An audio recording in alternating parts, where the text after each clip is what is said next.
Hello বন্ধুরা, আজকে আপনাদের কিছু ফেসবুক সম্পর্কিত কথা বলবো, যেগুলো হয়তো বা অনেকে জানেন, আবার অনেকে জানেন না।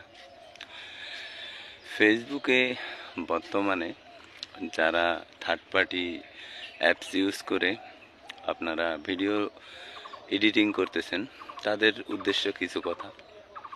যে আমরা যারা এখনও মনিটাইজেশন পাই নাই, যদি থার্ড পার্টি অ্যাপস ইউজ করে আমরা ভিডিও এডিটিং করি, তাহলে সমস্যাটা হয় কোথায়?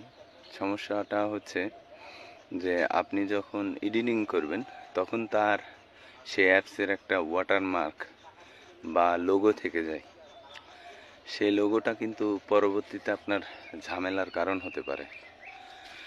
হয়তোবা এমন হতে পারে যে ফেসবুক আপনাকে মনিটাইজেশনই দিল না, আবার আমরা যারা মনিটাইজেশন পেয়ে গেছি, পেয়ে ভাবতেছি যে আমরা আহামরি কিছু করে ফেলেছি।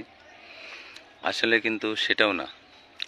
যদি আপনি এডিটিং করেন তখন থার্ড পার্টি অ্যাপসগুলোতে ওয়াটারমার্কগুলো থেকে যায় বা লোগো থেকে যায়। সেই লোগোগুলোও কিন্তু পরবর্তীতে আপনার প্রবলেমের কারণ হতে পারে।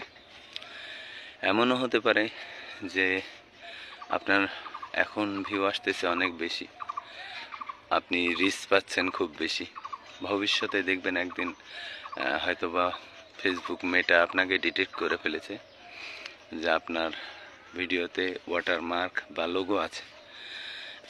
তখন তারা আপনার ভিডিওটা তাদের রুলসের খেলাপ বলে কিন্তু পরবর্তীতে সেটা আপনার মনিটাইজেশনে বাধাও দিয়ে দিতে পারে।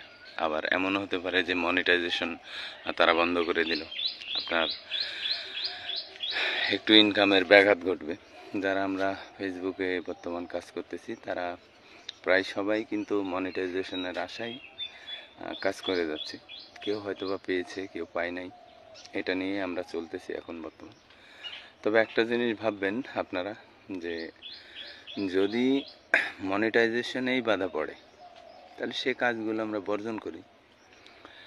এমনও হতে পারে যে আপনাকে মনিটাইজেশন বন্ধ করে দিয়েছে, আপনি ঠিক করতে পারবেন সেটা, কিন্তু হয়তোবা সেটা সময় সাপেক্ষে, অনেক সময় লাগবে সেটা ঠিক করতে।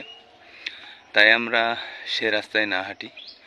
আমরা থার্ড পার্টি অ্যাপসগুলোতে যখন এডিটিং করব তখন একটু সাবধানতা অবলম্বন করেই করব, কিংবা এডিটিং না করে নর্মালি আমরা যেমন ভিডিও দিই নর্মালি সেভাবে বেশি দেওয়ার চেষ্টা করব। এতেই হবে কি, আপনার প্রবলেমটা কোনো দিন হবে না। আর আমরা যারা ফেসবুকে ইনকাম করতে আসছি, তারা কিন্তু লং টাইম ইনকামের আশায় ফেসবুকে কন্টেন্ট তৈরি করছি। সেজন্য সবাই সাবধান থাকেন, সাবধান হয়ে যান।